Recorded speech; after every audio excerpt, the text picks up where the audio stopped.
Queridos hermanos, líderes y coordinadores del movimiento Tengo Sed, un cordial saludo para todos y cada uno de ustedes. En esta ocasión queremos compartir este tema que tiene que ver concretamente con el movimiento Tengo Sed y la iglesia. Todo este aspecto eclesiológico que nos compete también, que necesitamos profundizar un poquitito justamente para poder interactuar, para poder relacionarnos y colaborar de la mejor manera como movimiento dentro de la iglesia y también para la iglesia. Esperamos que les sea de gran ayuda, mucha bendición y de mucha claridad en su liderazgo. A continuación, vamos a profundizar concretamente en lo que la iglesia define o enuncia el término de movimiento.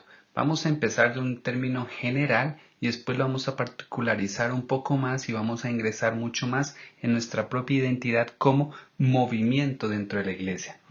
En Lumen Gentium, en esta constitución apostólica, la iglesia nos dice: el movimiento es un término contemporáneo aplicado a grupos y asociaciones eclesiales de los fieles cristianos y se utiliza para acentuar su novedad, dinamismo, espontaneidad y una cierta calidad carismática en la forma en que se fundaron y llevan a cabo su trabajo. Decir que algo es un movimiento llama la atención sobre la iniciativa del Espíritu Santo, que distribuye los dones y las gracias por los cuales todos los fieles pueden contribuir a la edificación de la iglesia. Es decir, que el movimiento como tal es una unción del Espíritu Santo, especialmente teniendo en cuenta algunas características, algunas cualidades que vamos a ver más adelante, pero sin duda, para que este movimiento y para que este término que la Iglesia nos concede sea verdaderamente vivido de la mejor manera, tiene que ser o nace precisamente de una gracia y una elección y un deseo de Dios mediante la iniciativa del Espíritu Santo. Continuemos profundizando en este movimiento del que nosotros somos parte y que el Señor nos ha hecho este llamado para vivir esta vocación. Para la Iglesia, las características comunes que forman parte de cualquier movimiento dentro de la misma son las siguientes. Primero, un fundador cuyo carisma dio a luz al movimiento, es decir, debe haber una persona a la cual el Señor la haya inspirado, le haya concedido esta gracia para fundar este carisma, este movimiento. Segundo, predominantemente, pero no exclusivamente, debe pertenecer a miembros laicos. Sin duda, como lo sabemos, el movimiento surge a través de los padres misioneros de la caridad y los padres participan en ese carisma de la Madre Teresa. Entonces, por eso es que es un miembro de laicos, no obstante haya nacido desde una familia religiosa, desde una congregación como la nuestra, Misioneros de la Caridad. También la Iglesia, como otra característica, nos dice: debe existir una estructura eclesial y una expresión comunal. Sin duda, esta estructura eclesial es la que nos lleva justamente a tener esa relación con la Iglesia. Y la expresión comunal es en la manera en la que nosotros también, o cualquier movimiento dentro de la Iglesia, vive ese carisma. Otra característica es el conjunto de enseñanzas y métodos que dan cuerpo al carisma del movimiento. Eso es parte de la identidad de cada movimiento en la Iglesia. La siguiente característica es el compromiso explícito con una misión evangelizadora. En realidad, esto es algo que da la identidad a cualquier movimiento, a cualquier asociación, a cualquier comunidad, en cualquier parte del mundo que forme parte de la Iglesia. Justamente lo vamos a ver después. Esta misión evangelizadora es una de las cualidades más fuertes que llevan para que los movimientos surjan en diferentes épocas, en diferentes momentos y demás. Y por último, una característica común de todos los movimientos es que está en una relación con las autoridades eclesiales. Aquí es donde entra concretamente esa relación, esa complementariedad, esa también en cierto modo dependencia de la Iglesia, porque ningún movimiento que sea parte de la Iglesia debe estar fuera de esas autoridades eclesiales que son las que las aprueban, también las regulan y mantienen en contacto constante para que ese objetivo, ese carisma y toda la meta, la proyección por la que nace y surge se lleve a cabo. Así de que esas son las características a modo general que la Iglesia nos da sobre todos los movimientos en general. Como cualidades de todo movimiento eclesial tenemos las siguientes. La primera es una rendición de cuentas ante la autoridad eclesiástica, como lo comentamos anteriormente. Esta autoridad eclesiástica jerárquica también tiene que ver con la inspiración del Espíritu Santo, porque si dentro de una comunidad, dentro de una congregación, dentro de una persona que el Señor ha escogido y que el Espíritu Santo ha ungido, surge este carisma, entonces este carisma también necesita ser aprobado por la autoridad eclesiástica. No puede simplemente ser llevado, promulgado, difundido o divulgado a través de una iniciativa personal. La Iglesia, como base y fundamento de la verdad, también nos ayuda justamente para que esta rendición de cuentas de todos los movimientos eclesiales sea llevada a través de una manera bastante doctrinal, bastante apropiada, bastante concreta. También la implantación. ¿Por qué la implantación? Porque todo movimiento en sí mismo nace dentro de la iglesia, para la iglesia. Entonces esta implantación tiene que ver con la participación con las parroquias y la misión que las parroquias también tienen dentro de sus diferentes jurisprudencias, de sus diferentes territorios y misiones que llevan a cabo. Por supuesto, aquí se debe tener en cuenta muchísimo la identidad de cada movimiento. También una tercera cualidad es la doctrina auténtica. Esta doctrina auténtica se basa en la fidelidad a las enseñanzas de la Iglesia.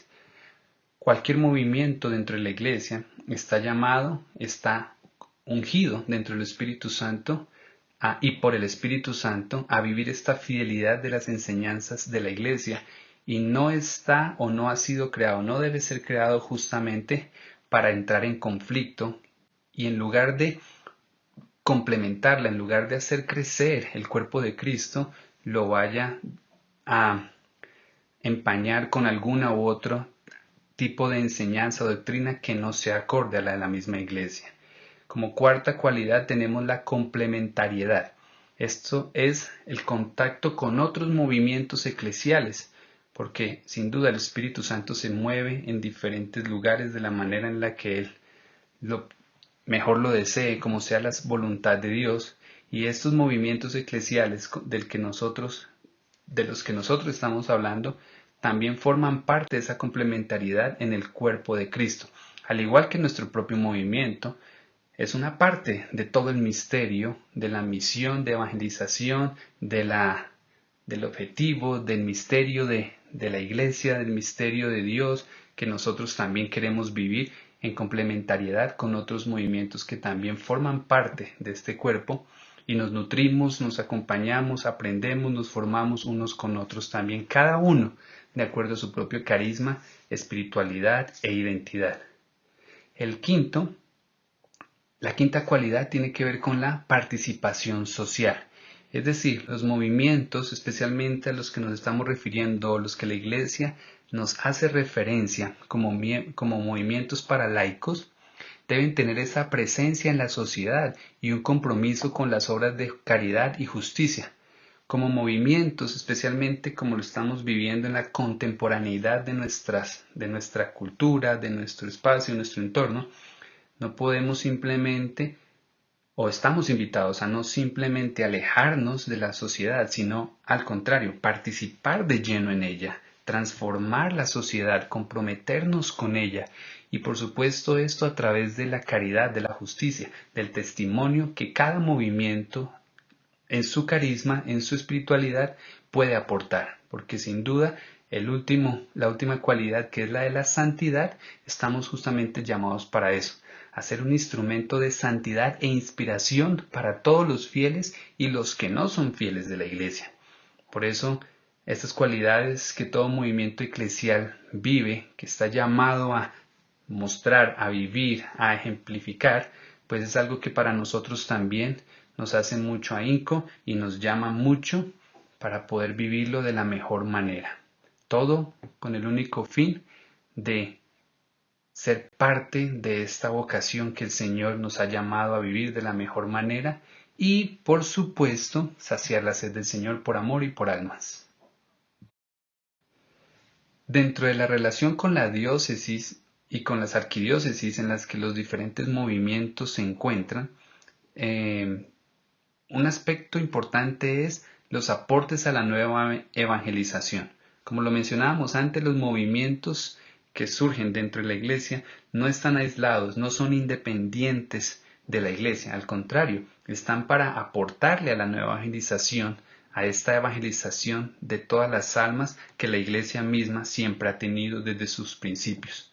Lo segundo es que en esta relación existe una oportunidad de ejercer el liderazgo en unión con las diócesis, con las arquidiócesis donde se encuentran los movimientos.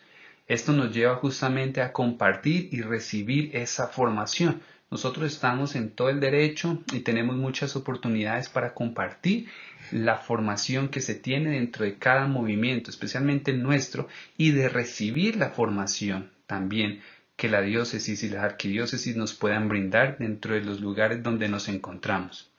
También hay un aspecto de complementariedad en el crecimiento e intercambio de discipulado. Sin duda lo que todo movimiento está llamado a vivir es formar a sus miembros laicos y en algunas ocasiones, como le decíamos antes, no exclusivamente para laicos, sino para otros tipos de personas, es la de ayudar a que todos los miembros puedan ser discípulos y misioneros. Eso es algo importante porque esa es una de las características concretas de la evangelización a la que se lleva o de la misión que se tiene como movimientos. Otro aspecto es la participación en actividades juveniles, marchas, foros, cursos, etc. Esta relación con las diócesis y las arquidiócesis de todos los movimientos, especialmente el nuestro, teniendo en cuenta un ejemplo muy especial y particular como el de la Madre Teresa de Calcuta, nos lleva justamente a eso, a participar en esas actividades juveniles, en las marchas, en los foros, en cursos, en diferentes actividades que nos ayudan para poder estar cerca de la iglesia, para mantener esta eclesialidad y que podamos verdaderamente vivirla de la mejor manera teniendo en cuenta nuestra propia identidad.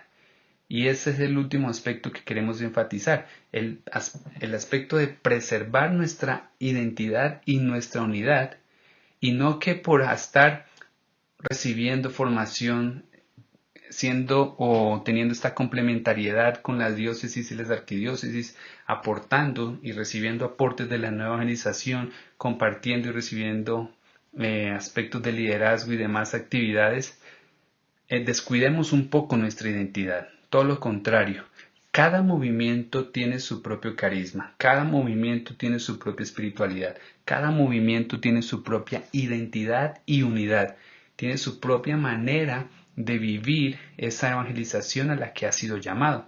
Por supuesto el nuestro también. Entonces nosotros como líderes, como coordinadores, en cualquier parte del mundo en la que nos encontremos, debemos ser reconocidos a través de esa identidad que vivimos.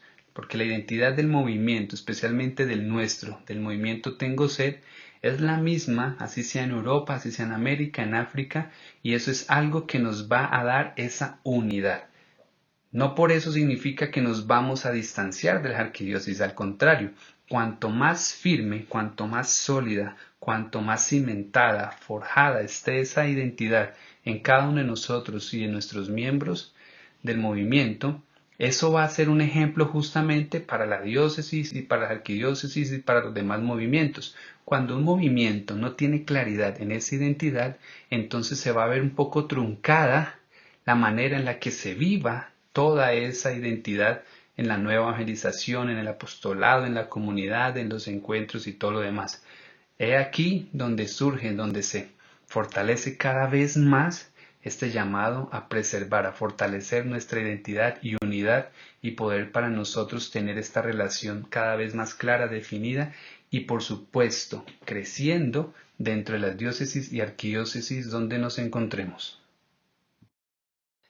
Como lo comentábamos previamente, queridos hermanos, en una de las características muy particulares de los movimientos comunes en la Iglesia, A nosotros como movimiento Tengo Sed se nos ha concedido un carisma que también es para toda la iglesia. Este carisma es una gracia del Espíritu Santo, teniendo un momento, un tiempo particular dentro de la iglesia como también un propósito específico. La Madre Teresa, a quien el Señor escogió e ungió, y ungió con este carisma, pues hace que se extienda a toda la familia misionera de la caridad. Y el padre Joseph Lanford dice esto muy concretamente en las siguientes palabras. Dice, como miembros del movimiento Tengo Sed, hemos sido ungidos con una porción del carisma de Madre Teresa, y al igual que ella, hemos sido llamados junto con toda la sociedad misionera de la caridad a vivir en unión con Nuestra Señora a los pies de la cruz, para desde ahí contemplar, experimentar, saciar y proclamar la sed del Señor, por supuesto. Entonces, este carisma del que nosotros somos partícipes, esta porción de la que nosotros formamos parte, es una porción, es un carisma que no se limita simplemente a los que ya formamos o estamos o somos parte de la familia misionera de la caridad, sino que se abre a todas aquellas personas dentro de la iglesia e incluso fuera de la iglesia, a las que el Señor atraiga, les muestre su amor, su sed, por medio de nuestra propia vivencia del carisma. Por supuesto, esto los une cada vez más a toda la iglesia. Esto hace que no nos centremos simplemente en unos pocos, porque hay lugares, hay espacios, hay diferentes ciudades, ámbitos, regiones y demás, donde los padres, las hermanas o los hermanos no pueden llegar, pero nosotros como laicos, dentro de este movimiento, con este carisma del que nosotros también formamos parte, sí podríamos llegar, y eso es lo que nos une verdaderamente, no solamente a la iglesia, sino a todo el mundo, al igual que lo hizo la Madre Teresa. Así que estamos invitados justamente a eso, a vivirlo en unión con la iglesia y también expandirlo a las afueras de la misma. Sin duda alguna, tenemos un campo de acción muy específico, y aquí es donde queremos enfatizar a los más pobres entre los pobres, quienes son nuestros destinatarios privilegiados. Hay una parte en la que la Iglesia dice que los movimientos eclesiales disfrutan de cierto grado de flexibilidad, fluidez y la capacidad de atraer a personas que desean participar en una actividad apostólica particular, utilizar un determinado estilo de oración o seguir una serie de prácticas espirituales. Los movimientos pueden funcionar de una manera mucho más homogénea y enfocada que las parroquias. Entonces, desde esta unción del carisma, desde este aspecto que el Señor nos ha hecho partícipes, hemos de resaltar sin duda alguna que los primeros privilegiados son los destinatarios a los que nosotros dentro del léxico misionero de la caridad y dentro de esta llamada que la Madre Teresa tuvo como los más pobres entre los pobres. Sin duda los más pobres entre los pobres pueden ser aquellos espiritual y materialmente, pero no se limita solamente a ellos, porque como movimiento que tenemos esta relación con toda la iglesia y que formamos parte de la misma, pues tenemos la oportunidad también, como nos lo demuestran nuestros estatutos, de ir a otros ámbitos donde también están los pobres y los más pobres entre los pobres, que no tienen que ver solamente con algo material, sino con esa pobreza espiritual, que los que se sienten no amados, no aceptados, los que se sienten rechazados por la sociedad, por sus familias y demás. Entonces, esa es una ventaja porque nosotros como laicos y como movimiento podríamos llegar a esos lugares, a ese campo de acción que muchas veces se limita un poco a nuestra familia misionera de la caridad, pero que como movimiento nos une a esta familia misionera de la caridad y nos une también a toda la iglesia. Así de que de eso se trata justamente nuestro movimiento, de ir más allá de lo que quizás los padres y las hermanas y los hermanos puedan ir. Cuando nos preguntamos hacia qué aspectos, qué lugares o cómo podríamos hacer para ir más allá incluso de aquellos lugares o ámbitos en donde los padres y las hermanas puedan ir, necesitamos tener en claro nuestra identidad y tenemos que recordar y ayudar a que todos podamos vivir esta identidad.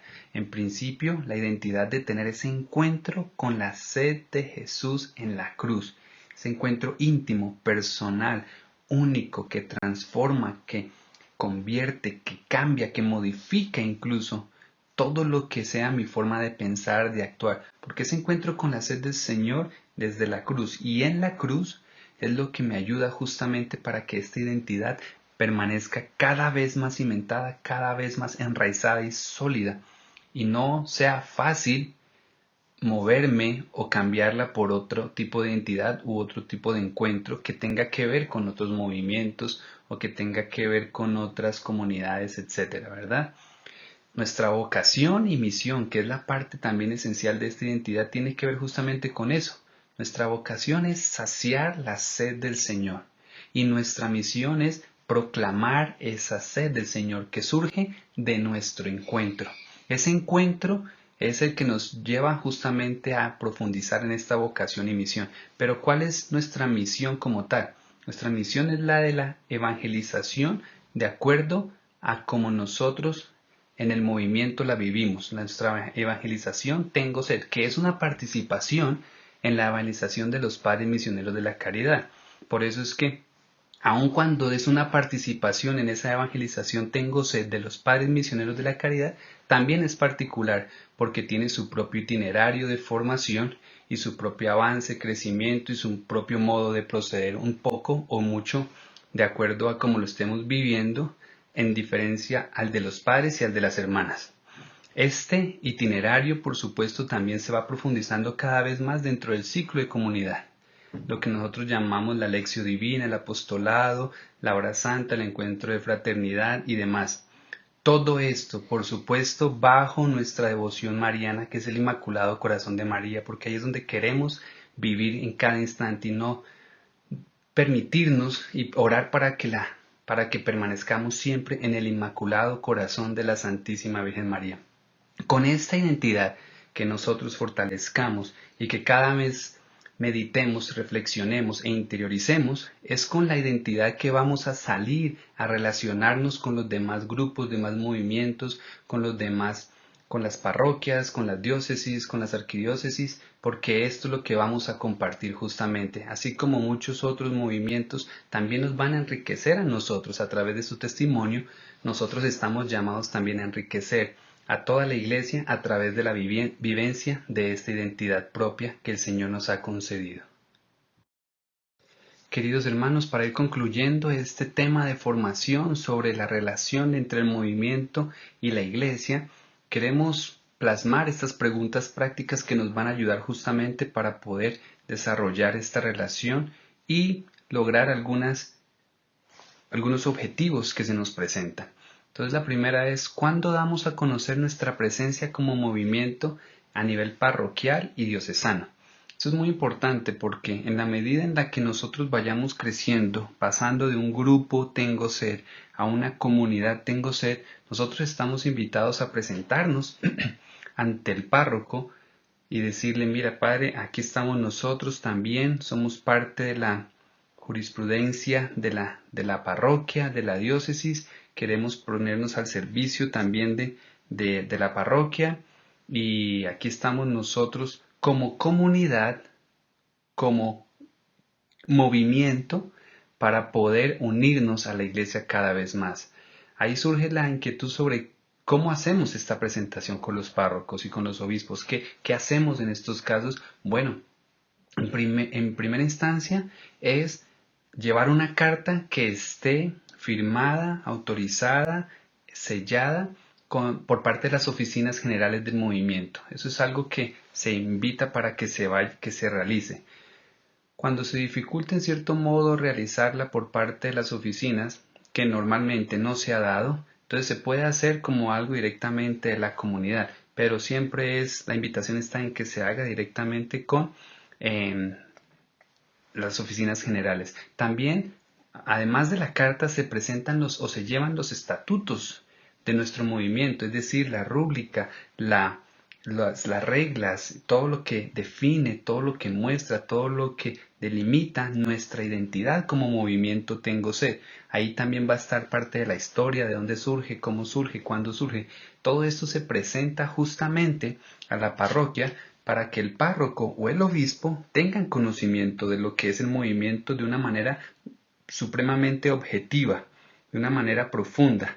También se les puede llevar un material que se le llama el preguntas y respuestas, donde se da a conocer algunas partes, algunas cosas del movimiento sobre algunas inquietudes que podrían tener y surgir de los padres o de los párrocos o de los obispos. Y por supuesto también manejamos un tríptico del movimiento Tengo Ser, que es como un compendio supremamente resumido de toda nuestra identidad. Aquí con esto ya tenemos para presentarnos como comunidad, como movimiento, al párroco y a la diócesis o al obispo. Aquí surge alguna pregunta interesantísima y es muy importante. Es sobre cómo preservar nuestra identidad si nuestro servicio es solicitado de una manera fuerte, de una manera demandante por parte de un párroco. Entonces aquí surge la distinción. Si yo me presento ante el párroco me acepta, lee los estatutos, me recibe, me acoge como movimiento, aquí hay de tener en cuenta que algunos párrocos pues no están muy familiarizados, no están muy abiertos a abrir más movimientos porque les interesa el modo de evangelizar dentro de su parroquia, cómo se ejerza dentro de la parroquia, cómo lo ejerzan dentro de la diócesis. Entonces nosotros no podemos entrar en conflicto con ellos. No estamos llamados a eso, al contrario, estamos llamados a formar unión. Si un párroco no nos acepta, bueno, la idea es simplemente buscar una parroquia donde nos podamos vincular, donde el párroco esté más abierto y pueda recibir toda nuestra identidad, nuestro movimiento y todo el carisma y todo lo que el Señor nos permita compartir justamente con esa parroquia. Aquí surge también otra pregunta. ¿Qué hacer si no podemos obtener ese consentimiento y bendición de algún párroco para evangelizar en la zona? Tenemos que recordar de que en muchas parroquias, algunos párrocos en particular o incluso diócesis se centran en uno u otro aspecto más general, abordan quizás aspectos en una parroquia de escuelas, de colegios, de universidades, de familias y demás. Cuando nosotros vamos con nuestra visión y nuestra misión de evangelizar a los más pobres de los pobres, entonces estamos dando una nueva apertura para que un párroco pueda darnos el consentimiento, porque quizás eso es algo en lo que la parroquia no está tan centrada, algo que quizás se les ha pasado un poco de lado. Entonces nosotros necesitamos ir abiertos a que vamos a cumplir nuestra misión de evangelizar a los más pobres entre los pobres. No vamos a crear conflicto, porque si ya están personas evangelizando a los más pobres de los pobres, como la parroquia, como la diócesis lo está solicitando dentro de esa zona, entonces no necesitamos conflictuar. Pero si nos dan el consentimiento de estar ahí y vivir nuestra propia identidad, nuestro propio carisma, pues de eso se trata justamente, entrar en complementariedad con la parroquia. ¿Cuándo se debe presentar el movimiento ante un obispo? Bueno, recordamos que si el padre, si el párroco nos da el consentimiento, nos da el aval, nos da la bienvenida, nos presenta ante la comunidad, nos ayuda también para poder vivir nuestra identidad y nuestro carisma, entonces el mismo párroco en un momento determinado nos va a mostrar o nos va a llevar hacia la diócesis, porque esa es la parte jerárquica, esa es la parte, el modo de proceder dentro de la jurisprudencia de la diócesis, del territorio, de la iglesia como tal. Entonces, cuando nosotros nos presentamos y tenemos el aval del movimiento dentro de una parroquia, el párroco mismo a su vez nos va a mostrar ante la diócesis y nosotros vamos a llevar también estos elementos, este material que mencionábamos antes, una carta para el señor obispo, los estatutos, vamos a llevar el manual o el material de preguntas y respuestas, un tríptico, y vamos a compartir con la cabeza, con el obispo de la diócesis justamente. Y aquí surge también la pregunta de cómo es la colaboración de nuestro movimiento con otros movimientos de la diócesis. La colaboración es la que siempre hemos resaltado, la colaboración como hermanos, como cristianos, como miembros de un movimiento que se distingue de los demás movimientos. No pretendemos hacer que todas las personas o los demás movimientos sean como el nuestro, y ellos tampoco van a querer que nosotros seamos como ellos, porque cada movimiento, como lo decíamos antes, tiene una vocación, tiene una misión, tiene una llamada, tiene un objetivo, tiene una vida y una existencia particular. Entonces, de eso se trata justamente, de poder estar en sincronía, de estar siempre trabajando mutuamente con los demás movimientos para la salvación, santificación de todas las almas, no solamente las de los más pobres de los pobres, sino las almas a las que los demás movimientos también están llamados a ayudar, a servir, a colaborar y a hacer crecer en santidad. Así que, queridos hermanos, con esto damos por concluido este tema. Agradecemos por su atención, por sus aportes también. Si tienen preguntas, por favor, no deben hacerlas al final de este tema, de ponerlas en el chat y sobre todo en los repasos, poder también compartirlas con los demás miembros, líderes y coordinadores del movimiento. Un fuerte abrazo para todos y muchas bendiciones.